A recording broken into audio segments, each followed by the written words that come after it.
12 July BNP সমাবেশ, বঙ্গভবন ও গণভবন ঘেরাও কর্মসূচি আসতে পারে। আগামী 12 জুলাই ঢাকায় সরকার পতনের নতুন ঘোষণা আসবে বলেছেন বিএনপি মহাসচিব মির্জা ফখরুল ইসলাম আলমগীর। বিকেলে সিলেটের আলিয়া মাদ্রাসা ময়দানে জাতীয়তাবাদী ছাত্রদল, যুবদল ও স্বেচ্ছাসেবক দল আয়োজিত তারুণ্যের সমাবেশে তিনি একথা বলেন। দলীয় সূত্রে জানা গেছে, নতুন যে কর্মসূচি ঘোষণা করা হবে তাতে শান্তিপূর্ণ ঘেরাওর তালিকায় আরও থাকতে পারে সংসদ ভবন, সচিবালয় ও নির্বাচন কমিশন। একই দিনে জামায়াত সহ অন্য দলগুলো আলাদাভাবে তাদের কর্মসূচি ঘোষণা করবে। বিএনপির এক শীর্ষ নেতা আভাস দিয়েছেন, নির্দলীয় নিরপেক্ষ সরকারের অধীনে নির্বাচনের দাবিতে প্রথম দিকে গতানুগতিক কর্মসূচি দেওয়া হবে, ধাপে ধাপে আন্দোলনের গতি বাড়ানো হবে।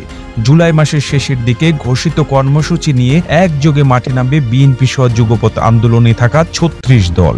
আন্দোলন যাতে শান্তিপূর্ণ হয় সেদিকে কড়া নজর রাখবে দলগুলো, যাতে কোনো মহল কোনোভাবেই আন্দোলন ভণ্ডুল করার সুযোগ না পায়। এই প্রসঙ্গে বিএনপি সিনিয়র যুগ্ম মহাসচিব রুহুল কবির রিজভী বলেন, আমরা কোনোভাবেই সহিংসতা চাই না, কিন্তু সরকার ও আওয়ামী লীগ আমাদের শান্তিপূর্ণ কর্মসূচিতে বাধা দিয়ে অশান্ত করার পাইতারায় লিপ্ত হয়। গতকাল সিলেটে তারুণ্যের সমাবেশ থেকে দলের মহাসচিব মির্জা ফখরুল ইসলাম আলমগীর জানান, 12 জুলাই সমাবেশ থেকে নতুন কর্মসূচি ঘোষণা করা হবে। ঢাকায় সেই সমাবেশে নতুন ঘোষণা আসবে, সেই ঘোষণার মধ্য দিয়ে গণতন্ত্র পুনরুদ্ধারের নতুন যাত্রা শুরু হবে। বন্ধুগণ, ঢাকা সমাবেশকে কেন্দ্র করে মহানগর বিএনপি সহ এর অঙ্গ সংগঠনের যৌথ সভা অনুষ্ঠিত হয়েছে।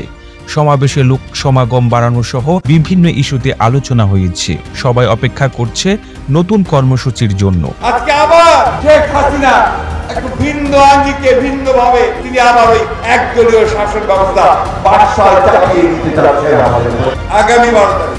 নির্বাচনকালীন নির্দলীয় ও নিরপেক্ষ সরকার, বর্তমান সরকারের পদত্যাগ, সংসদ বিলুপ্তি, নির্বাচন কমিশন পুনর্গঠন, বিএনপি চেয়ারপারসন খালেদা জিয়ার মুক্তি, বিএনপি সকল পর্যায়ের নেতাকর্মীদের নামে মিথ্যা মামলা প্রত্যাহার, দ্রব্যমূল্য নিয়ন্ত্রণ, সকল আলেম ওলামার মুক্তি সহ বিভিন্ন দাবিতে এই কর্মসূচি ঘোষণা করা হবে।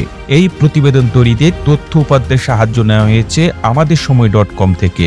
এতক্ষণ আপনারা সঙ্গে ছিলেন বিশ্ব বাংলার। এভাবেই সঙ্গে থাকুন, আমরা তো ফিরছি নতুন কোনো প্রতিবেদন নিয়ে।